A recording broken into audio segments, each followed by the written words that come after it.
So today we're going to talk about reputation. So the title is Reputation Equals Deal Flow. So I like to think that I have a decent amount of leads coming my way that I've been closing on, and I'm here to tell you I really am a really poor negotiator. I really suck at negotiating, and I really think a lot of it is just because of the reputation I'm able to build with the sellers, with lenders, that sort of thing. I'm able to get deals that at pretty stupid prices. And again, I'm not because I'm a fantastic negotiator. It's just because a lot of times we're going to talk about the psychology of why sellers sell and how that leads into why they lean against somebody who has a good reputation, even at their own expense monetarily. So this is a really cool thing to do. I think reputation really undergirds a lot of what we do here.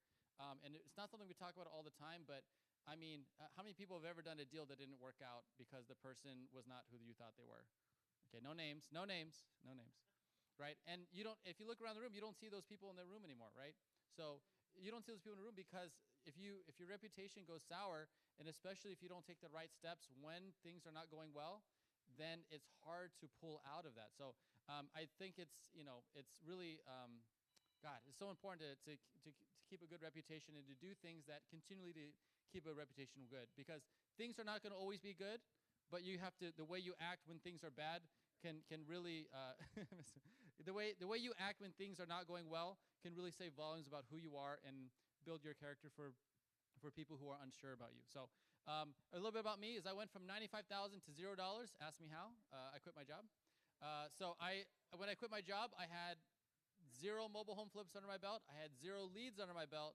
I just had a reckless dream and a little bit of cash on the side. So since then I've flipped about 39 deals in the last 4 years, and mostly through mobile homes, and it's really been a fantastic place. If you guys are looking to get into real estate, I think mobile homes are a great place to be. So today I have 2 goals. I want to talk to you guys about how to build trust with sellers and how to build trust with lenders. And if I do my job right, you guys are going to have 2 ways to build trust with sellers and 2 ways to build trust with lenders. And these are things you can implement tomorrow. So I want you guys to at least take one of these home and start doing it tonight.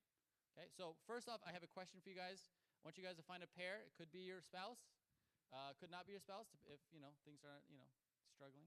But I want you guys to answer this question. This really shocked me: is why don't sellers always choose the highest offer?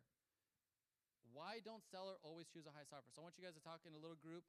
It could be the little pot that your table's in, and try to figure out what could possibly compel you to sell for less than the highest offer. So this really shocked me when I first started. I had people, the very first time it happened, I offered somebody $50,000 on their mobile home, actually $52,000 on their mobile home, and they called me back, and I came back with my notepad. I go, okay, cool, I guess they got objections, and they go, hey, we got an offer for 60. I go, why am I here? I said, take the 60 offer. That's fantastic. I said, good for you.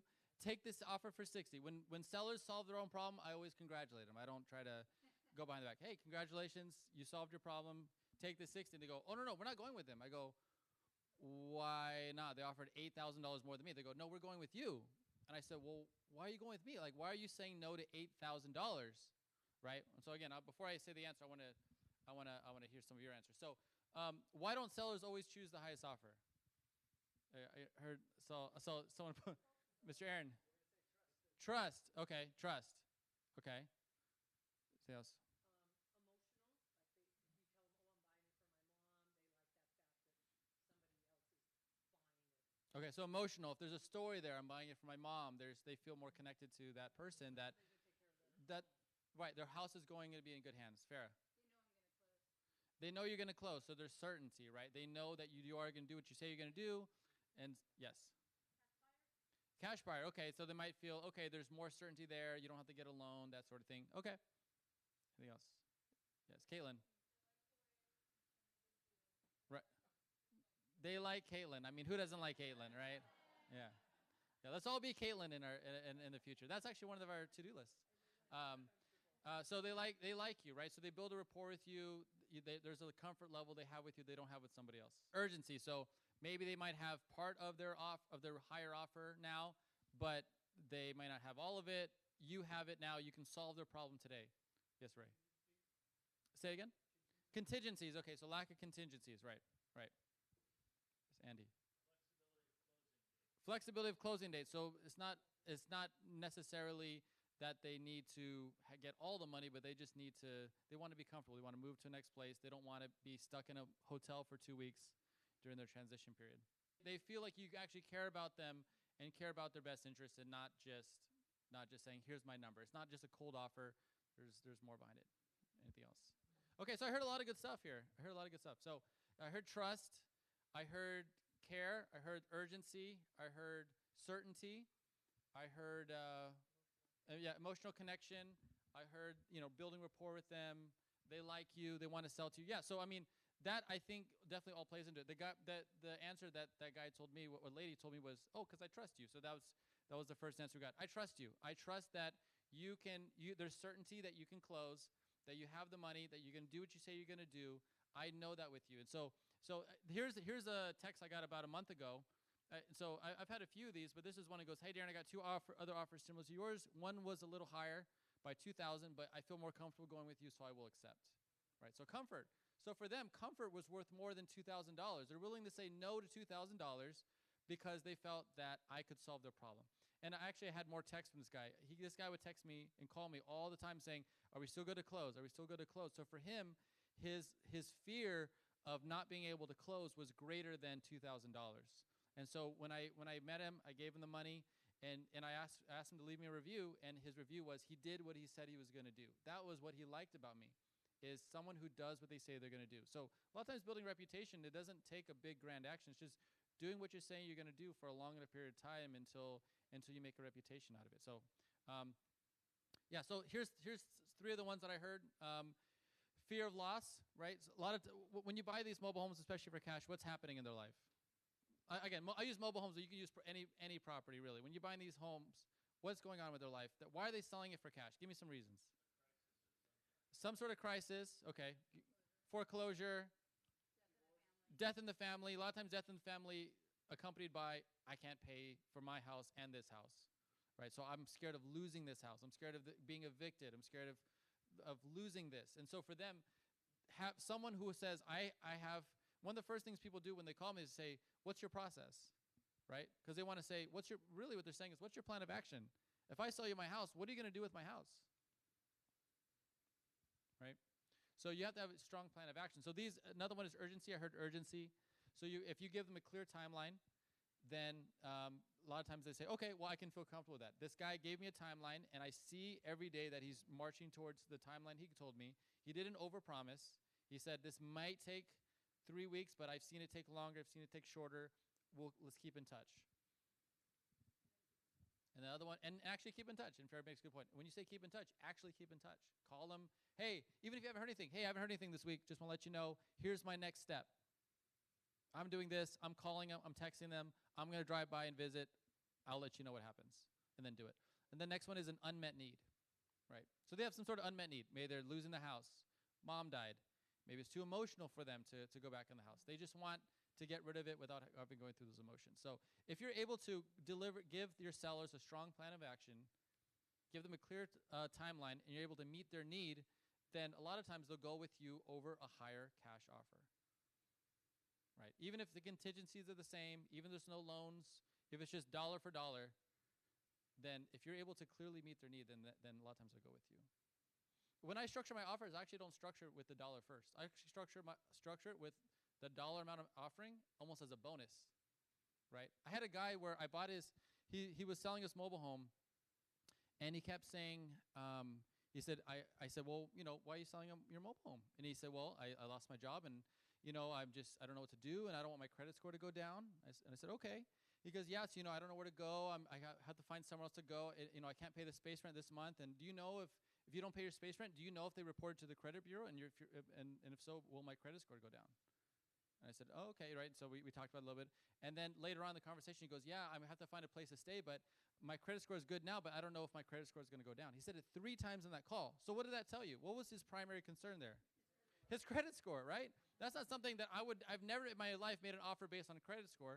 And for the first time in my life, I said, I'm going to make sure your credit score doesn't move an inch. I'm going to make sure that all your bills are paid from now until the next time you find a job.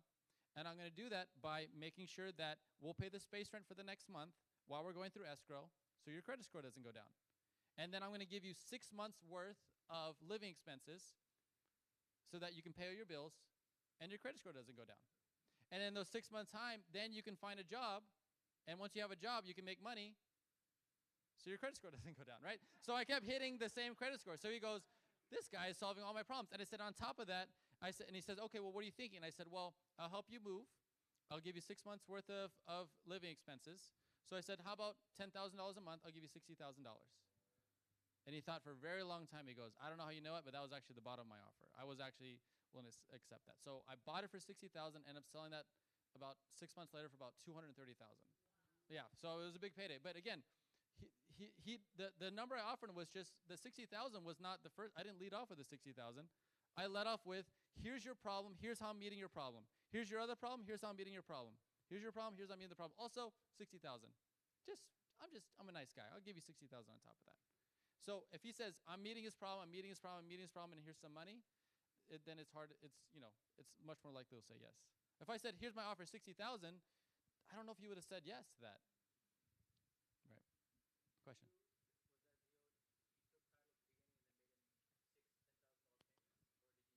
No, I gave him the full 60 at the beginning. Yeah, I gave him the. So the question was, did I pay him $10,000 a month until I get 60? No, I paid him the full 60. But I just said I'll give you 6 months worth of living expenses. Right. And so, and again, that's something I learned from Andy is that don't frame it as here's a dollar amount. Is I'll solve your problem for this many months. Which if you say how much is that? Okay, 60,000. Okay, I'll solve that problem for this amount of time. Right.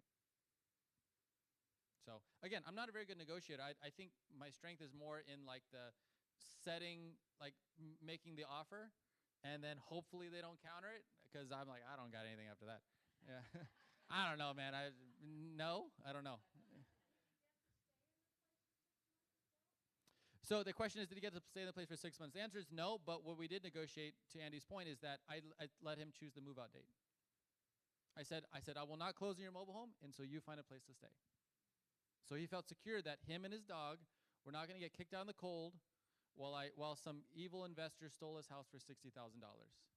Right.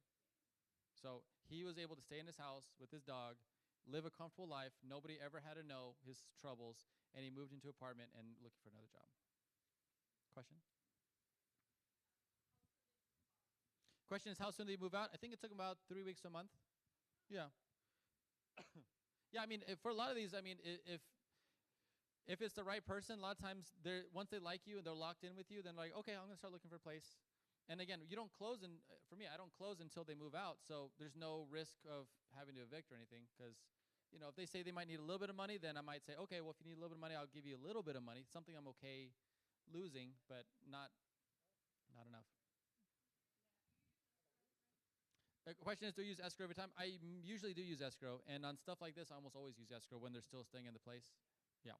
Just because then they can see the money's in place, everything's done, the paper's signed, they just have to move out, and then we can close. Yeah.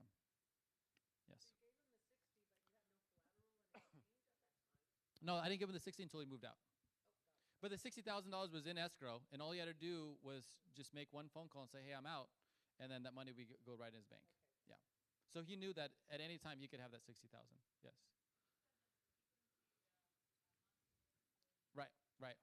Right. I'm trying to remember. This was 2 years ago. I'm trying to remember what we did. I try to remember if I paid it for him or I said we'll make sure it gets paid. So I think he was able to pay one more month, but I told him, I said, we're going to make sure you don't fall behind. And so I said, if you need me, let me know. And I didn't tell him it, but if he needed me, I would have spent $1,300 whatever it was to pay for that month. Again, something where if he dropped out, sucks, but I'm not really that hurt about it. Right. Okay. Next one is your reputation. How your reputation controls your deal flow in 3 different ways. One is with your sellers. Your sellers have to choose you, right? So they choose who to trust. Are they trusting you? Or are they trusting the next guy? Your lenders decide if you can close. If your lenders don't trust you with the money, then it's going to be hard to close without money. And your park managers will control access to deals, and they also control buyer approval, right? So if your reputation is high, then sellers will pick you even though you make lower offers. Lenders will be knocking at your door to give you money. And park managers will be saying, hey, give me a bunch of your business cards because I'm going to start handing them out. Fair? Have you ever had that? Yes. Yes. He's like, when are you ready for Yeah. When are you ready for more? That's a great question to have, right? Yeah. If you do a bad job, they're going to say, okay, well, I guess we'll never see each other again. Later, it was a learning lesson. So you want your park managers to love you. Okay. Okay, so stack the deck. So this is we're going to talk about seller's notes. Here's I call it stack the deck because here's how to stack the deck and help sellers trust you before they even pick up the phone. Before sellers even pick up the phone to call you, they already trust you. I've had people this happen more than a few times that I'm like, I don't think this is coincidence anymore. How to stack the deck. So one is Google reviews. So how many people here have an online presence? Okay, about half the room. How many people here market directly to sellers? Okay. How many people here have a Google business profile?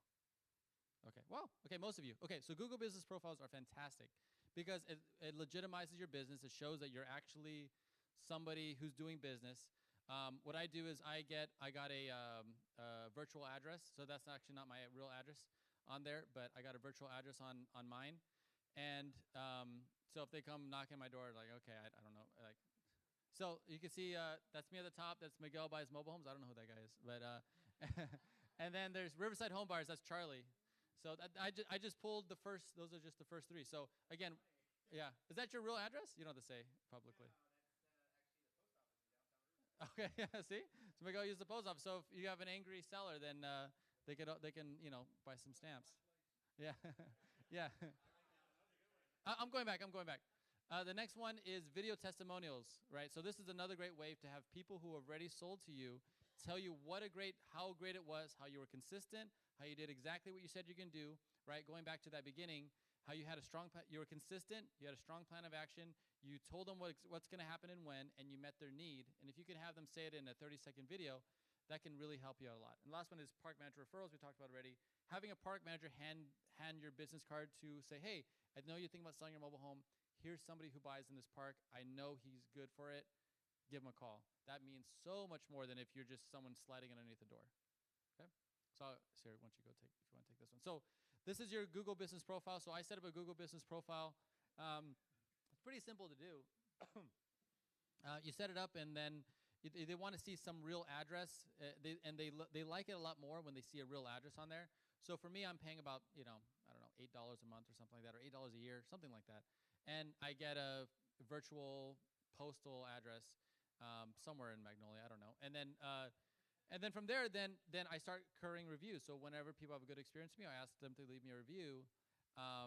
So it's some way where when people call me now, they say, I talk to them, and then when I go to see them on the appointment, they go, oh, I already know you're trustworthy because I read your reviews. And they go, oh yeah, I already know I can trust you. They told me that. They tell me that before we really get into it. They go, I called you because I know I can trust you. I said, I've never heard of that before. I called you because I know I can trust you. That seems so backwards, and so people are much more likely to, at that point, people are already marinated that, hey, this guy is a trustworthy person. I see your 5-star reviews. I'm ready to sell, and I'm already leaning towards you already. Just make me a decent offer, and the answer is yes. So they're already leaning into you before you even made them an offer, right? So again, the other two people there are good company, Miguel and Charlie. Those are good people. Okay, I'll crop it up farther next time.